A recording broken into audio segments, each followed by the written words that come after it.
it is about finding a sweet spot because, business needs the fuel of money to make it survive and sustain. And the argument is it needs the fuel of ethics for it to be sustained in the long term.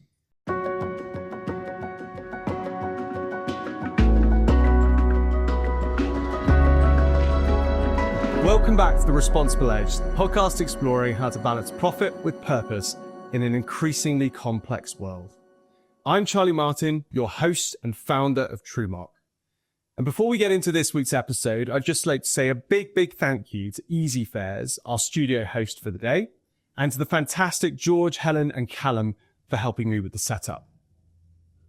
Now, in terms of our article this week, we're going to be looking at why business ethics matters more than ever in 2026, which argues that in a world of fractured trust, AI disruption, and social tension, ethics must move from PR slogan to strategic backbone.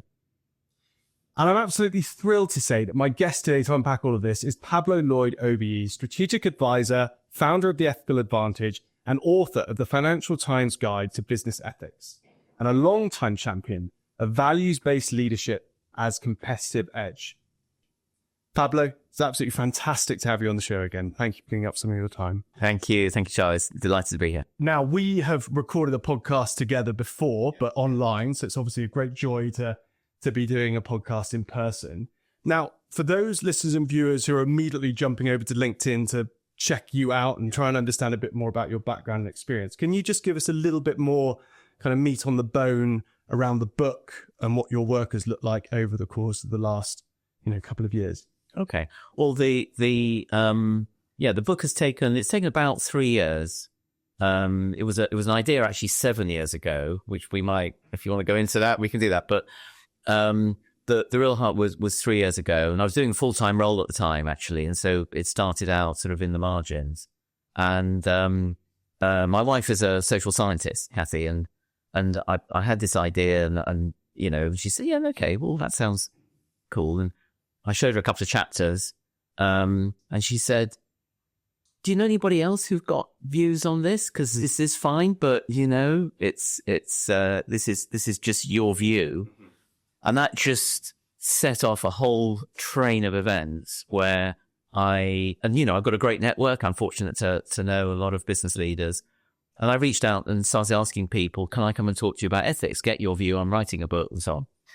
So one thing led to another, and I finished up with 50 unique case studies from face-to-face interviews with, 50 leaders and other people I spoke to. And, you and I had in the middle of that process, went through a podcast together, and it created much more than I possibly could have created by myself. I mean, I've always been interested in ethics and business. And then I got a publishing deal with Pearson FT. And they said, would you write the FT guide? And the twist in that tale was it's the comprehensive guide to business ethics, which then stretched me again because I had to get into all of the areas of moral philosophy, moral psychology, regulation, areas that were a little bit further from my own experience. And the result is 60,000 words, which I hope for everyone, there's something useful in them, and it's written in a modular way, so you can pick the bits that are useful. And I was going to ask you two questions on this. The first one, obviously, we're going to be linking to the book, etc. So anybody that wants to go and check it out and get hold of it themselves, they can. But in terms of what you're hoping people get from it, if you were to sort of provide a bit of a nutshell about what you're hoping the impact of the book will be broadly, what does that look like? Yeah, it's, the heading on the back cover says, put your conscience to work. It's a sort of bit of a kind of a challenge for anyone in business. And it's for business leaders and people inside, emerging leaders as well. And it's a nudge, a dig in the ribs, whatever you want to call it, to say, if you believe in something, you care about something, don't leave that at the door when you go to work. Yeah. I think the work that we all do is too important not to have an ethical core. And we see what happens when there isn't. It is a big subject. Mm-hmm.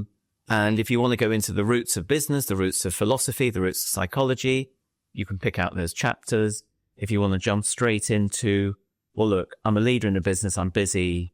I've got 20 minutes to read something on this, give me some clues.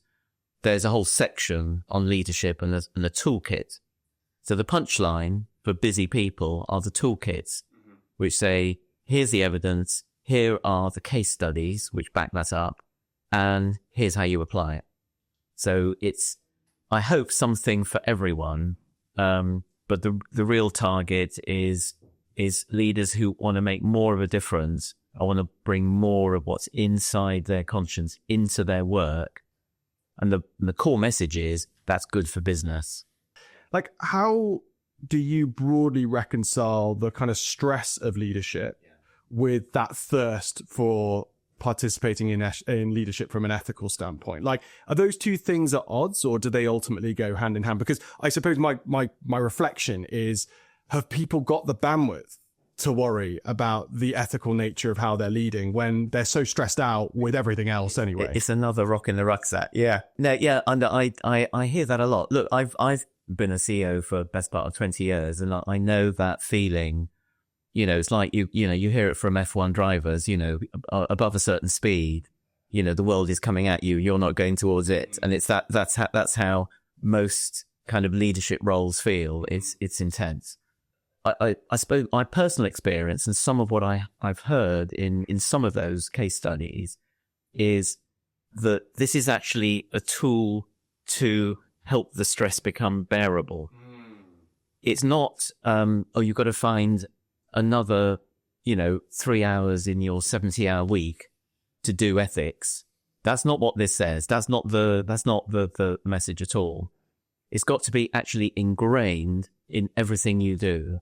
And if you're turning up to work, and it's the same for colleagues who work for you as well, if you're turning up to work as somebody described a human doing, where you've got a to-do list, and if you don't get to the end of that to-do list, you're a bad person, and nobody ever does. So, that adds to the stress. If you turn up as a human being with a sense of purpose, with a sense of what you're trying to achieve in the world, what the purpose of that organization is beyond its profit, and with a sense that you are all there to do the right thing, you do have to go through the fire now and then. You have to have the debates, which is, everyone's got a different view. The ethics is in the eye of that beholder, really.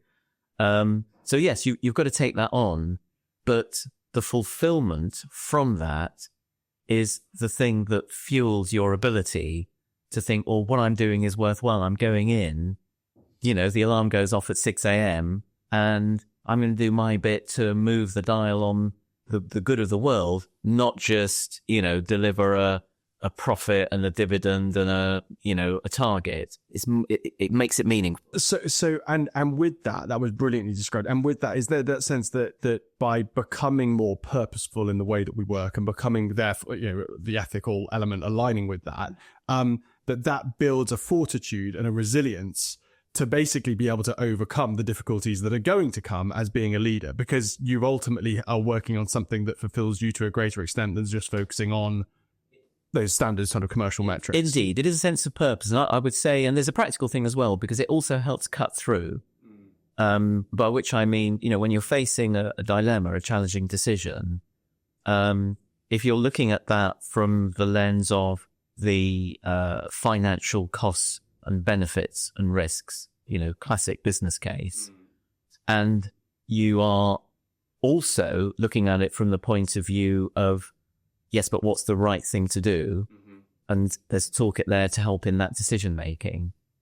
It doesn't help down the line, because when you make those marginal decisions that may not be, and you've seen kind of corporate kind of horror shows happening.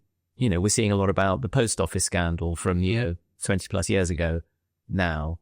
When you see things like that happening, I don't imagine those leaders are feeling any less stressed out now than they were 20 years ago when they made the decision of, let's buy a computer system that might not be quite right. Actually, what it does in the long run, it does ease the pain, because you're doing the right thing, the best you can at the time. And you can't ask more from anyone. Whereas if you know that it's a little bit on the borderline and then, it hits the fan, then you've got to look at yourself and think, what was I thinking? And that raises the stress levels. even if it doesn't come out in public, you know you've done the wrong thing. It's a long-term easement of that sense of stress. I want to ask you with the book, like, what are the things that, having written it, that before you wrote it have surprised you most? I mean, two things really jumped out in the process, and jumped out even more now I'm, discussing it with more people. One was a real thirst to discuss the subject. The word ethics is a difficult word. It can be radioactive for some people. And most of the leaders I spoke to, they don't go into work going, right, so what's the ethical considerations? It's not usually a term. It's normally quite narrowly, it's something to do with compliance. And professional services have an ethics committee, or universities have an ethics committee. But when I approached people, I said, do you want to talk about ethics? And just be clear, I mean, ethics in the broadest sense. So I went, yes, please. They needed a forum and outlet. And these are very experienced, some quite prominent people. They wanted to share their views in the broad sense of the term. The language they use was different, though, in different cases. A lot of people talked about doing the right thing. A lot of people talked about responsible business. Those are the two key terms. And that's fine. That's fine. This isn't a book about semantics. It's about whatever your definition of the right thing is, then that works for me. So this thirst to actually engage with the subject, talk about it, and spread the insights of this is my experience, maybe other people can learn from this. That was one side.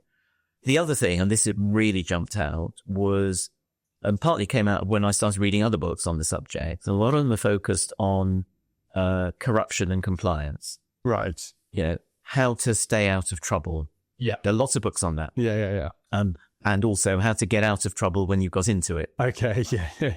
And although I cover regulation, I cover corruption, I talk about risk, the central message I got from talking to the leaders was that's one end of ethics, but the interesting end of ethics is over here, and it's competitive advantage. And turning the sense of doing the right thing, of being a responsible organization, doing it in a way which is relevant to your business. It's not about being philanthropic or being nice or being lovely, or this is about hard-nosed business, choosing the ethical path that most resonates with your stakeholders, particularly your customers and your colleagues. That's the key line. And as a leader resonates with you, because if you're not serious about it, you're in the wrong business, that generates competitive advantage. And there's a lot of data on that. You can have a successful business with an ethically apathetic business. I think most are, actually. I think that was also some of the sentiment, that there's a large portion of businesses, what one described them as sociopaths. He says this was Simon Rogerson from Octopus Group. So quite an inspiring person. It's built a 16 billion turnover business. And he said 90% of businesses are sociopaths. And I was determined to build an organization, a group that was not that. And he talks about his competitive advantage as out-behaving the competition. And he, and one of the things he does, every Friday, he gets on a call with whoever his team can join, across the globe, global business.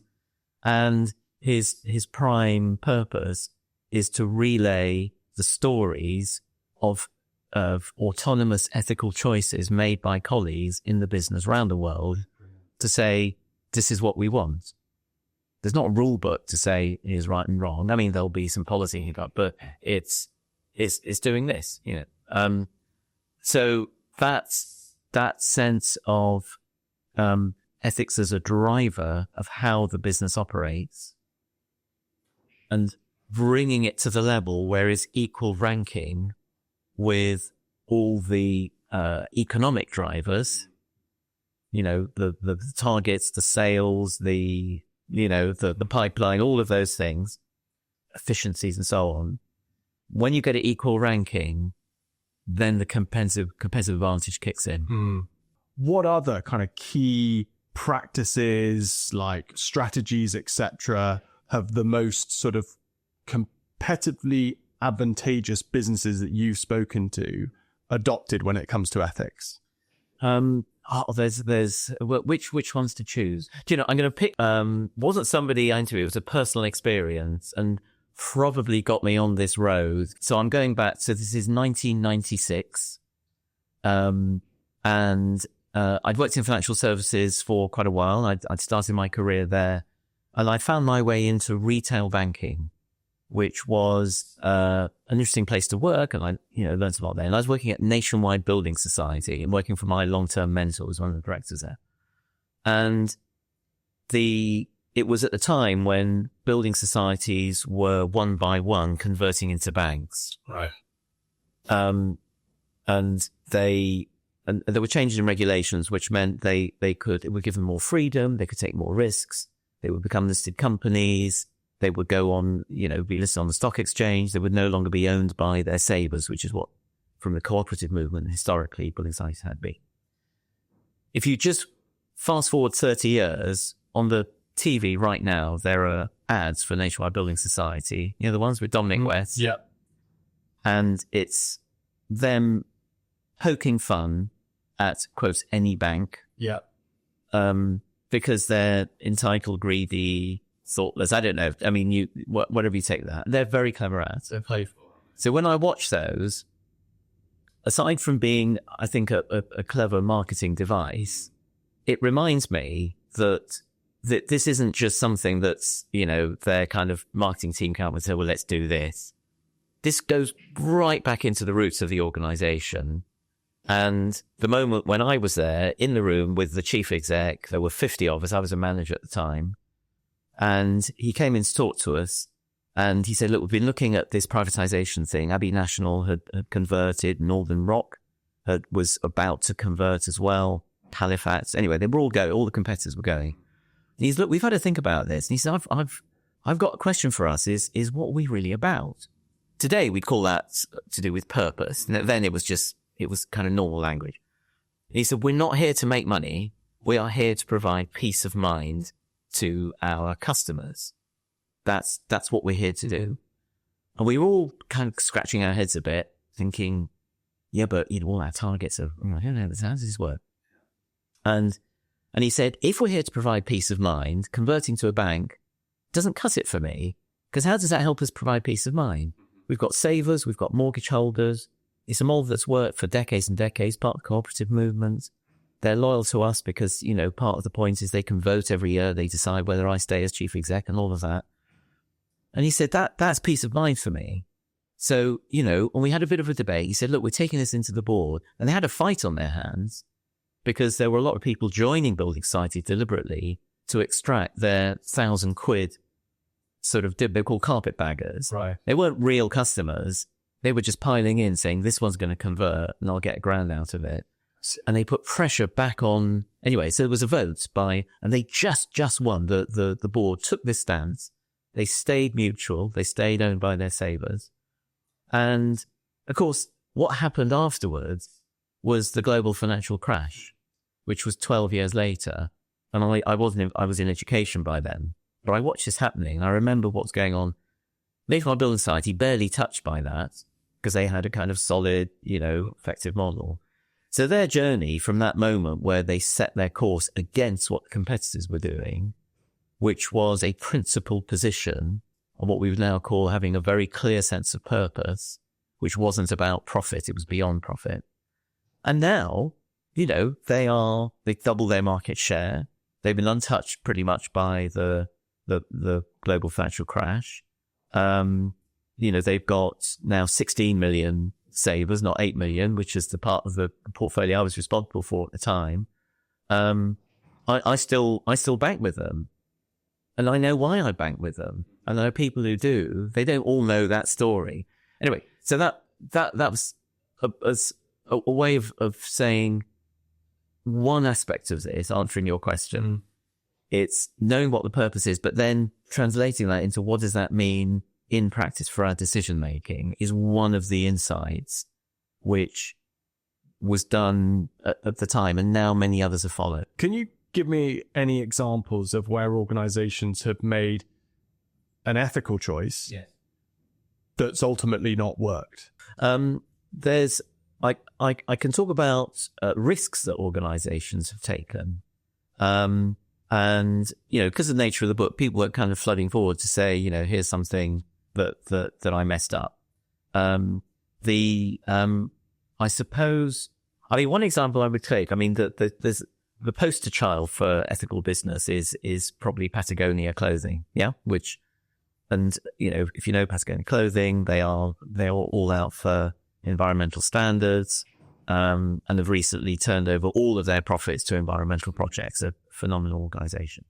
But during the COVID pandemic, they faced a bit of a dilemma because there was all sorts of changes in the market because it's a global clothing business. There's a pandemic. People are not buying so many outdoor clothes quite the same way they did. Face-to-face retailing was challenged in some markets. And what they found, because their message to their distributors is, we're selling environmental credentials. This isn't, if you sell aggressively, as some competitors do, you cannot be one of our distributors. So, one of their messages, don't buy our stuff, repair your old stuff, and we'll do it for free. And they do, Of course, distributors are a bit conflicted in that because they're trying to earn their margin. So a couple of major contributors went to Patagonia during the pandemic thinking they had greater leverage, thinking because sales were down generally. And they said, we're not going to use those environmental messages because actually we want to push sales. And we're going to go to more traditional retailing processes for pushing the product. And if we can't do that with you, we're actually going to be pushing our other products because, times are hard. And Patagonia, and this, I spoke to the chair, Charles Carlin, Patagonia, they looked at themselves at the time and said, and she said, no, on principle, we can't accept that. That's not who we are. The result was those distributors walked and they lost about $200 million of turnover pretty much overnight at a time when the market was tanking. Yeah. So, and that was a risky moment, but they were prepared to bet the business on their values. As it's turned out, it's been fine. Patagonia is alive and well and healthy. And the reason their business model is that they worked out that their customers care about the same thing that they do. If you buy Patagonia clothes, you're interested in the outdoor, you're probably interested in the environment. They have quite a young demographics of people who buy from them. There's a bit of a price premium compared to some brands as well. So that's kind of baked in. So there's a business model that has a cycle. But, it's put it this way. There was no guarantee of organizational survival. Yes, it worked out in this case, but it takes that level of courage. And, I'm realistic. The short-term pressures, there's sometimes a short-term cost to your values, and you've got to weigh up the commercial balance. So it is about finding a sweet spot because, business needs the fuel of money to make it survive and sustain. And the argument is it needs the fuel of ethics for it to be sustained in the long term. And I guess the area that I'm kind of starting to turn my attention to now is more the area where there are businesses that are not concerned with ethics as much as I might be, and are incredibly commercially successful. And there are plenty of those. There are plenty of sociopathic businesses that are successful. And I think that's probably the challenge back onto, people like me who are pioneering ethical business, because there are other ways of doing it. That was absolutely fascinating. I should say, obviously, for anybody that is immediately thinking to themselves, I need to get hold of this book. As I mentioned before, we'll be linking to it on our various different platforms. For now, Pablo, let's move forward if we can. Would you mind just providing a bit of an introduction and summary of the article that we're going to be discussing today? Yeah, sure. And then just picking out from it, perhaps some interesting points for you. Yeah. So there was an article by Lauren Branston, the chief exec of the Institute of Business Ethics.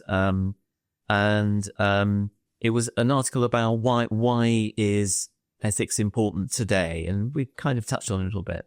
And she focuses, I mean, broadly on three things. She focuses on the sense in which we've got a trust problem, not just in business, but, generally, that there's lots of versions of the truth. And actually Charles Conn said this to me, we are in an age of contested trust.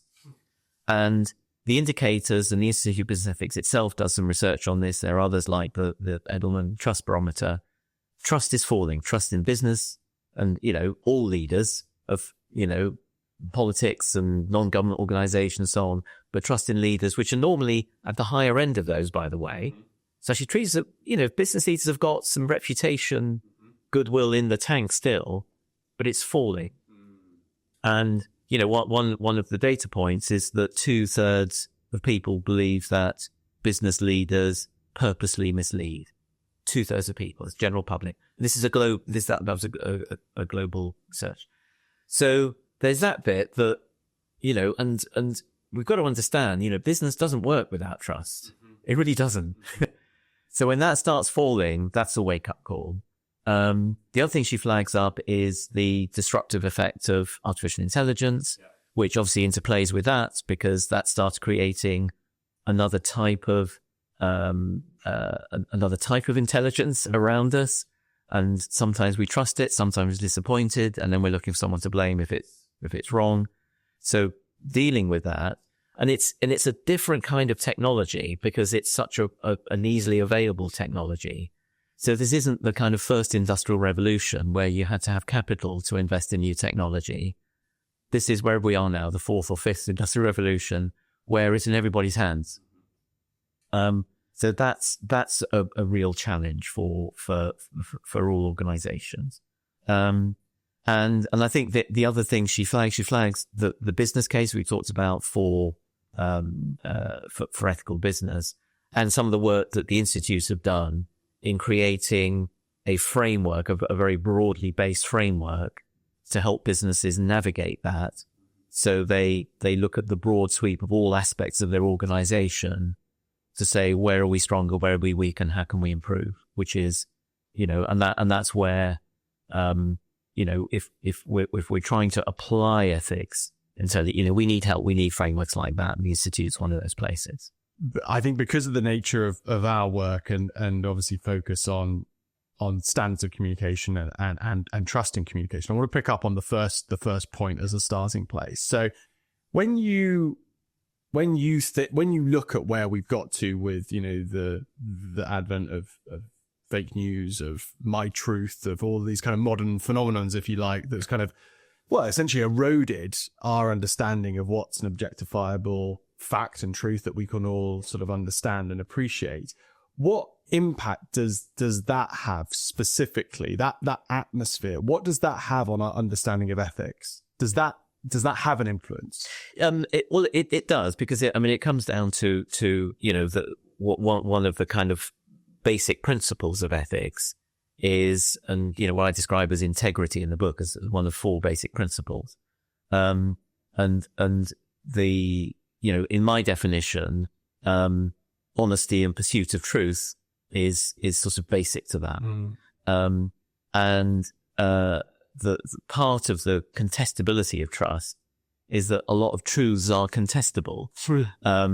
And it means that things can be twisted and things can be presented. And in a world where there are multiple sources of where you get your information, then the art, we're much more in the hands of the individual to say, well, I've heard this, or, somebody has told me that, or there are 5,000 people in this group that are saying this. And it starts acquiring a credibility, which, when in kind of more journalistic times, when, things, I was listening to the editor of the FT this morning talking about their journalistic standards, that's, that no longer holds sway. And it means that we've got to discriminate of what do I think is the truth? Because I've got 10 options here. Yeah. And that and then has given sort of the condition to that. This, I think for me, I don't know about you, Pablo, but for me, one of the most concerning, and I've already referenced it, but one of the most concerning phrases of our time is this notion of my truth. And what that means when it comes to the way that we engage, the way that we choose who we partner with, choose which organizations we work with, etc. Like, it has far-reaching effect in terms of, if we have people essentially having their own version of what they believe the truth to be, then that's incredibly worrying, isn't it, in terms of the future of our society? It comes back to your question. What does this mean for ethics? Because if you are pursuing an ethical path in your organization, and all organizations create some kind of output, and I know this is an area you're very much your area of expertise. So how they talk about themselves, how they present their offer, how they communicate with their colleagues, all of that output of the organization has to have validation. And if it didn't before, because it was, well, it's obvious it's this, now it does, because if it's come from an untrustworthy source, the organization has to build filters. And this really is a rock in the rucksack, I'm afraid. You have to do it because the credibility of your organization depends on that being reliable. And so, and this is right on the borderline. I mean, is this ethics or just good business sense? It's probably good business sense that, what you claim or what you push out to your stakeholders, you as the board, the CEO, the leaders, the manager of the organization, you're on the hook for that. And if you've pulled it off an AI, like the police authority that's gone to trouble, that great story where they said, the AI said this was okay and it wasn't. That was a bit of a wake up call, I think, for everyone of no, you're accountable implications of this for those statements of truth. And yeah, we do deal in grey areas in business. So I think being clear about what we mean by truth and qualifying it, saying what we mean by that, what it's based on, and proving the basis of it. And sometimes it's, it might be warts and all. It might be, we asked 1,000 people whether this was okay, and 90% of them answered this question to that. But actually then there's other angles on that truth. So I think it's more challenging for businesses to earn their credibility. But that's business has been doing that for, since forever. They just have to pedal a bit harder. And I think that's really interesting. I was speaking to a colleague the other day, and we were reflecting on particularly our work with TrueMark, and we were talking about how in many ways it's a real damning sort of assessment of our modern world that we need something like that. Yes. It's the fact that we've got to this point through the explosion of digital media, and in particular social media, and the explosion of self-publication, that we've now got to this stage where everybody's questioning everything. Everybody wants to have something that can indicate that is being put together with sound editorial process, and I can therefore trust in it. And that's a wild situation to have got to so quickly with the advent of digital media. I think there's hope. Just to say one thing, because the sense in which social media platforms are not accountable really for their content, and that goes back to a law of 30 odd years ago in the US, which is now being challenged. Now being challenged as a question, and challenged from grief. People who've lost their children to suicide and self-harm and so on, egged on by what they've seen on social media, and challenging the basis of that ability for a platform to say, well, it's not us, somebody posted that. So there is hope that from a regulatory point of view, the editorial responsibilities start kind of being led back in, which for me would be a good thing, in order to not put all the pressure on the consumers and the businesses to figure it out at the user end.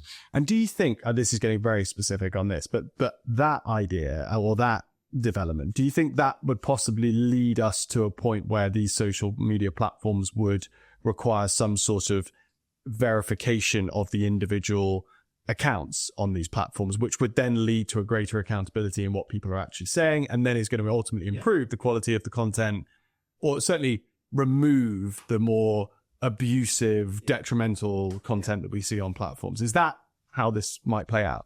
Yeah, I think that would be a step in the right direction. So there was accountability for the input and traceability.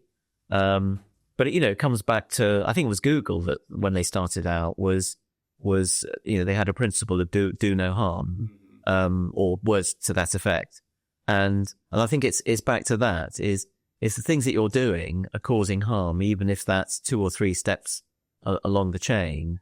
That there is a duty of care. And so I think, traceability back to whoever published, yes, but also, filtering on the impact of those outputs is, I think, what's being really put under the spotlight there. Fascinating and great. And as you say, great to hear that clearly these challenges are being looked at and addressed in this way.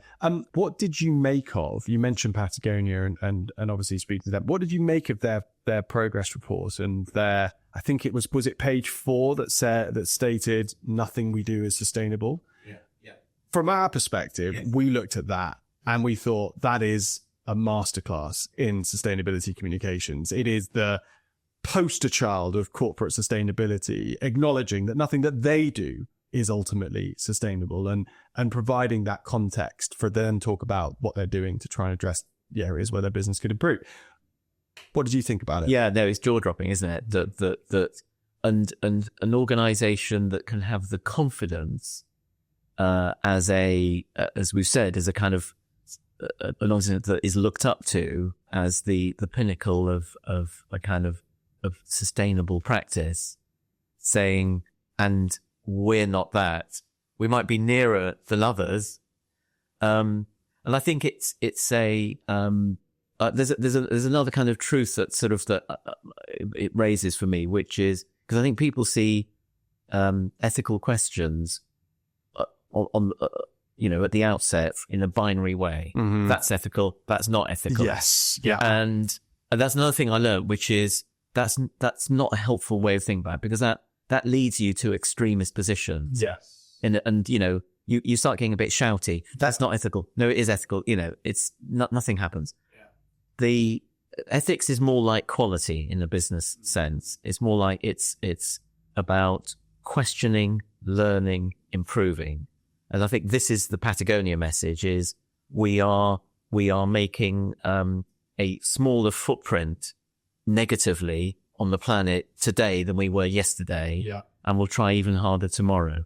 It's an improvement process, and I think that's a really important insight for ethics. If you get into a position of you have to be, completely kind of, bulletproof ethical, because everyone has their own interpretation, you cannot do that.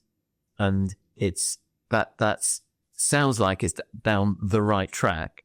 It's actually the wrong track. The right track is an improvement track. And we know how to do that. I mean, the quality cycles are so well established, so many different ways in business. We've got that. Apply that to ethics. That's the answer. What's your view on the setting of targets and how ethical or not the setting of targets are? You get the argument, don't you, that people say, you've got to set targets in order to be aspirational, in order to have something to try and obtain. But ultimately, a lot of the time we set these targets and then through change of leadership or through change of context within businesses operating, there's just no way that we're going to realize it. And therefore, it, in essence, becomes misleading. What's the view of that from an ethical perspective? Yeah, it's we like targets. We like numbers. I mean, I trained as an accountant in my early career, so I was a numbers guy. And I soon learned the power of numbers, because they're mysterious, aren't they? Because if you're not a numbers person, somebody says it's 3 and it should be 4. You go, oh, right. Okay. So there is a kind of mystic power in using, and I think that's why numbers, I think they are important. Mm-hmm. Having, quantified targets, and it's not always numbers, I know, but, having quantified, aims and objectives because it actually unifies the effort around a common goal. However, like any target, and financial targets are just the same, it has to be leavened by a sense of purpose. So if, it's the old thing of, hit the target and miss the point, again, we've got a lot of experience in business of good target setting and bad target setting. Yeah. And bad target setting is when you obsess about a particular target, and then when it's not hit, you find somebody to blame and you fire them, and then you go again. And good target setting is when you set an ambition and you do it with the best available data. And when it doesn't go right, or when it goes better than right, you're not interested in the number. You're interested in why that happened. And then you reset, and you reset on the basis of the overall purpose, not the target itself. So the target is the servant of the purpose. As long as that's clear, I think there's a good place for them. And would you also suggest that as long as there's almost like caveats when it comes to the target setting in terms of the ethical principles that underline that objective, i.e., we're going to try and achieve this outcome, but never at the cost of X, Y, and Z value in the company, the ethical principles with which we operate. Is that an important, when you talk about thinking through decisions and having an ethical frame to think through business decisions and have both in the room, is that how it applies to setting of targets? Yes, I view targets more broadly. There's an example in the book of a professional services firm that transferred from being so it's a partnership. It had to agree with the partners a new way of measuring profit sharing. Yeah. And to become a B Corp, you can't just have profit, these are my clients, this is how much revenue I generated, therefore my bonus is X. B Corp doesn't allow that. It allows for some of that, but it's got to have equal ranking of, and my ethical credentials are this, therefore. And so in that case, and that was a transformational change, which was a difficult one for this professional services firm. It was having both in view, and the outcome was a financial bonus in that case. And I think that's okay, but the driver of that bonus had two indicators, a financial indicator, an ethical indicator, which was defined qualitatively and needed a discussion and needed to understand, well, how did you achieve that? Wow.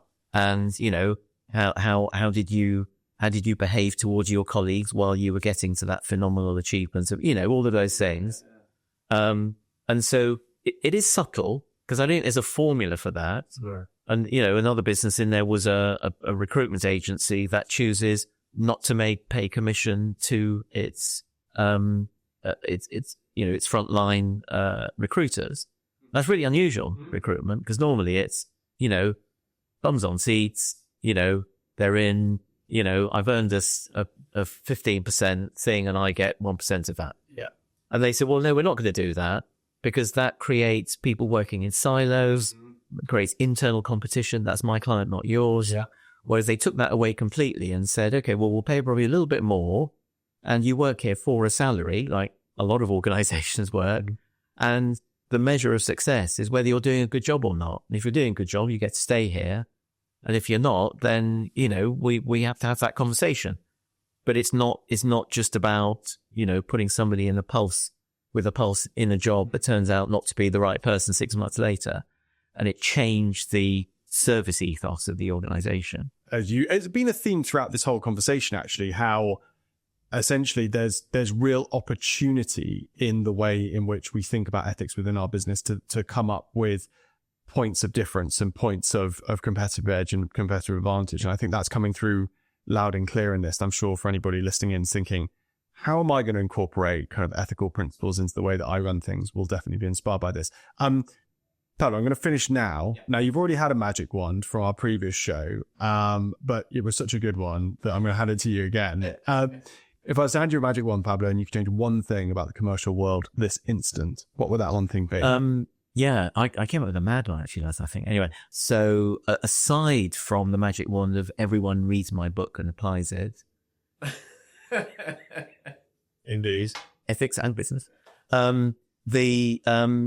So I'm going to talk about young people because we've not talked about that, and I'm involved a lot with we were talking about it before we started. So I think there's a place where we've got AI turning up. We've got a lot of stress in the early jobs market for young people that we're now starting to see, coming out. And I think one ethical component is, what does your business do to reach out to young people getting on the career ladder for the first time?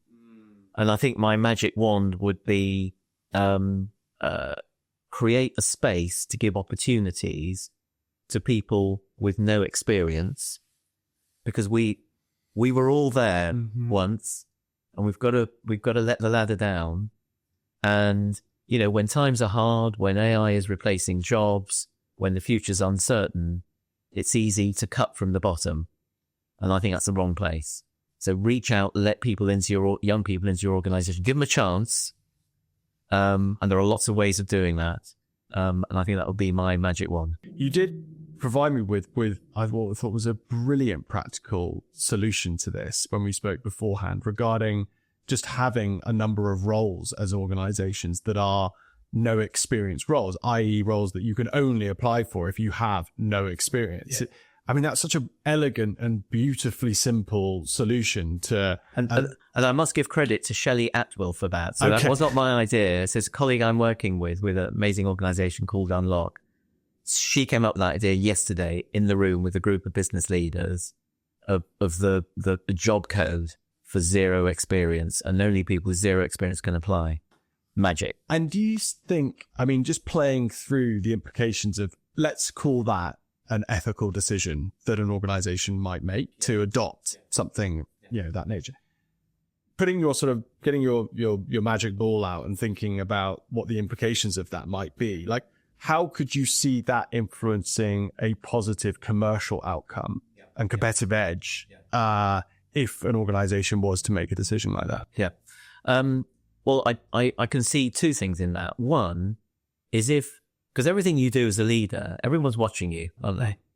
And if you look across at all the colleagues and the customers and the people around that organization, and they see you we are doing this for our community, for your communities, for the greater good, that's great for your reputation. Step one. Step two, in amongst those young people is someone who's going to be doing your job one day. So it's the talent pipeline. And if you're reaching into parts of the talent pipeline other people aren't, you're going to have a leadership advantage further down the line. Perfect. I'm sold. Absolutely sold. We're going to put together our own zero experience roles. Pablo, thank you so much for coming on the show today. Was a stop tour, but fantastic to have you on again. Thank you very much. Thanks, Charlie. And that's all for today's episode of The Responsible Edge. A huge thank you to Pablo Lloyd, OBE, for joining me on today's show.